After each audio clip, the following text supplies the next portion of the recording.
Hello students, this is Shweta Roy. This video is for Chapter 7 History Part 2 The Early States Janapadas and Mahajanapadas. In this video we are going to discuss about the new kingdom, Janapadas, life of the people in Janapadas,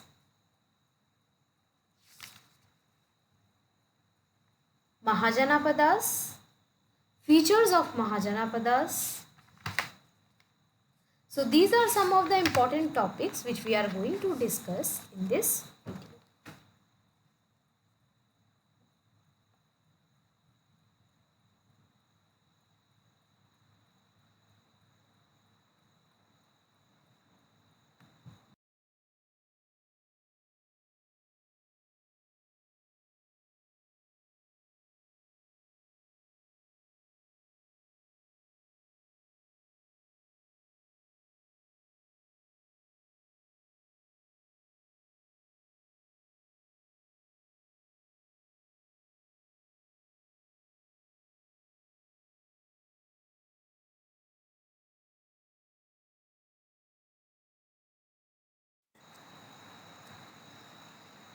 We have already discussed about the social and political life in later Vedic period.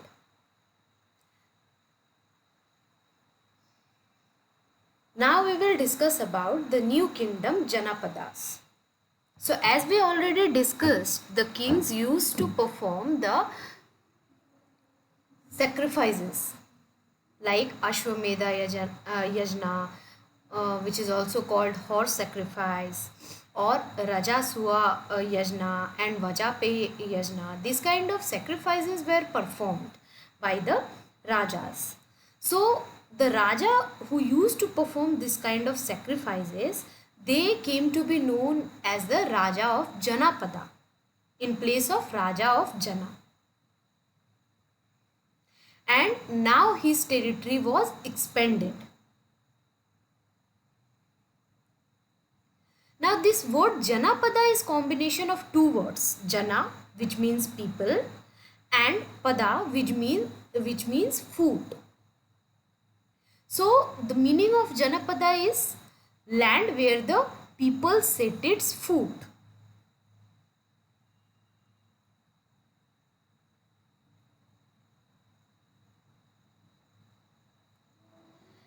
In the later Vedic period, what happened? The Aryans moved towards the Ganga Yamuna plains because of the better iron tools. Now, what they used to do? They used to clear the forest and with the help of the tools, and they used to settle down.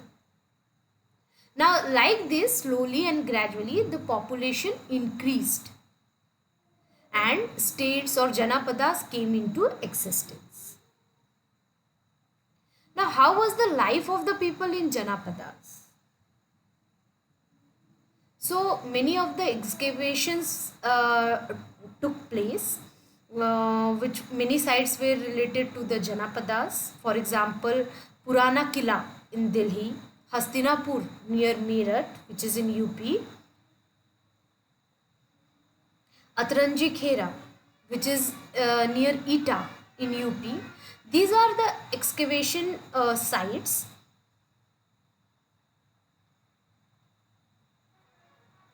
And on the basis of this, there are some conclusions which have been made by the archaeologists, like which kind of habitat, how they were herding, how they were farming, how they were doing their things.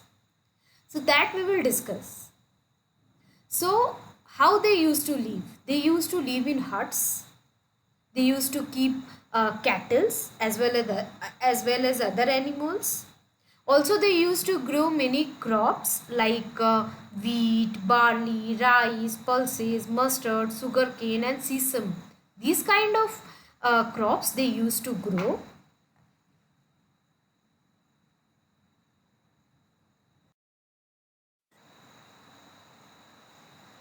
Then the art and craft. So the people who were there in Janapadas, they used to make earthen pots, which was specially of grey and red colors.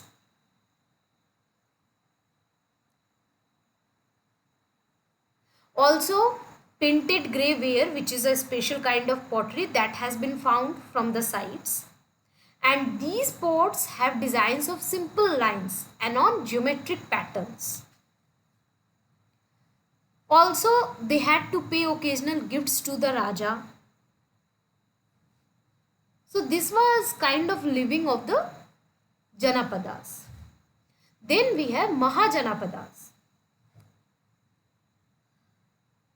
About 2500 years ago, some of the Janapadas became larger and more powerful than others, and they were known as Mahajanapadas.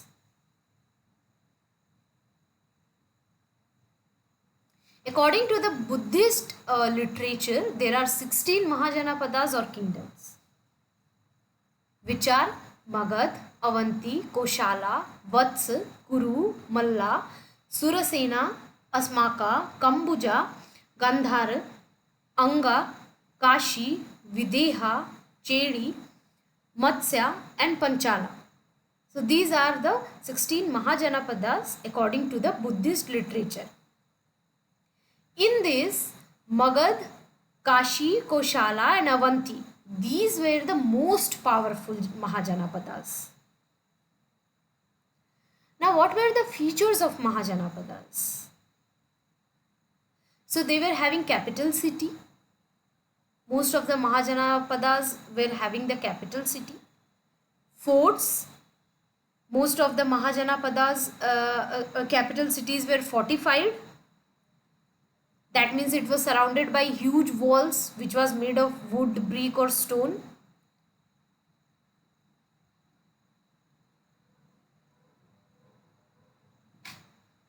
Also, these huge walls required a great deal of planning, enormous labor and wealth.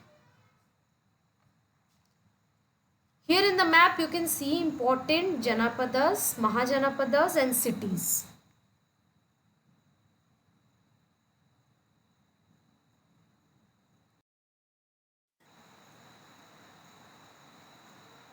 Now, why did the Rajas of Mahajanapadas build forts? So they built forts to protect people, also to show wealth and power, and to control the territory.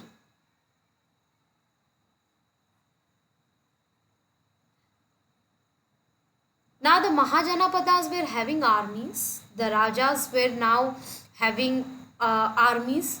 They were maintaining armies throughout the year and they were paying them regular salaries. Coins, punch marked coins were there, and some of the payments were done with the coins. Taxes. So the state activities increased in the Mahajanapadas, like to build huge forts, maintain big armies. The Raja needed more resources. Also, they appointed officials so that they can collect the resources. So like this, they started collecting regular taxes in different ways. So they were collecting taxes from farmers. So in this, the farmer had to pay 1/6 of the crops produce, whatever produce was there from the crop, 1/6 of that they need to pay. And that was known as bhag or share.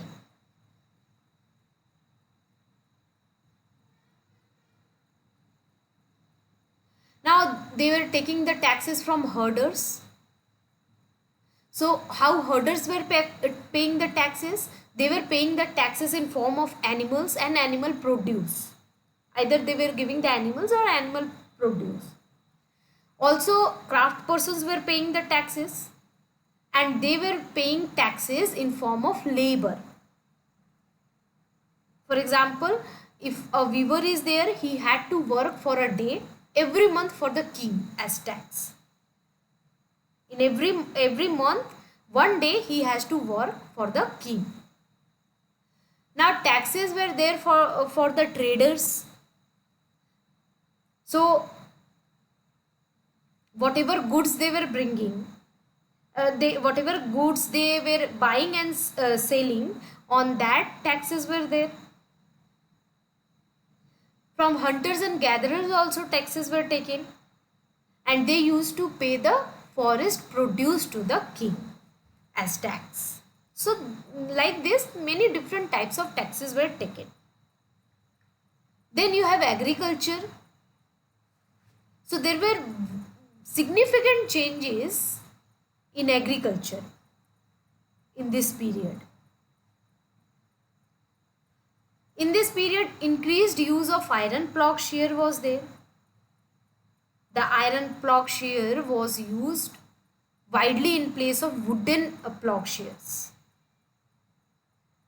So in result, there was a heavy clay laden soil which could be turned over in a better way.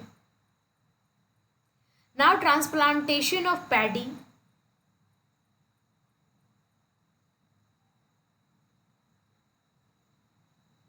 Now what they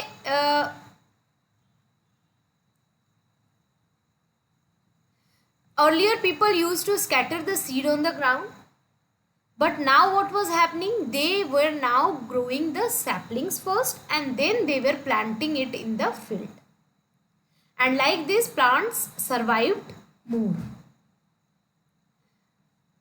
Increase in production was there. So as there was increase in use of iron plowshares and adopting transplantation method, it resulted in the production of crops increased. Then agricultural workers.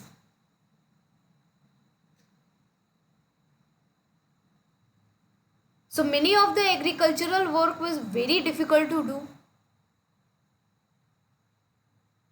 Now if worker has to transplant the paddy, he has to go down for hours to do that. So what was happening? Slave men and women, which were dasas and dasis, also landless agricultural laborers who were kamakars, they were employed for the difficult tasks. So like this, agricultural workers were also introduced.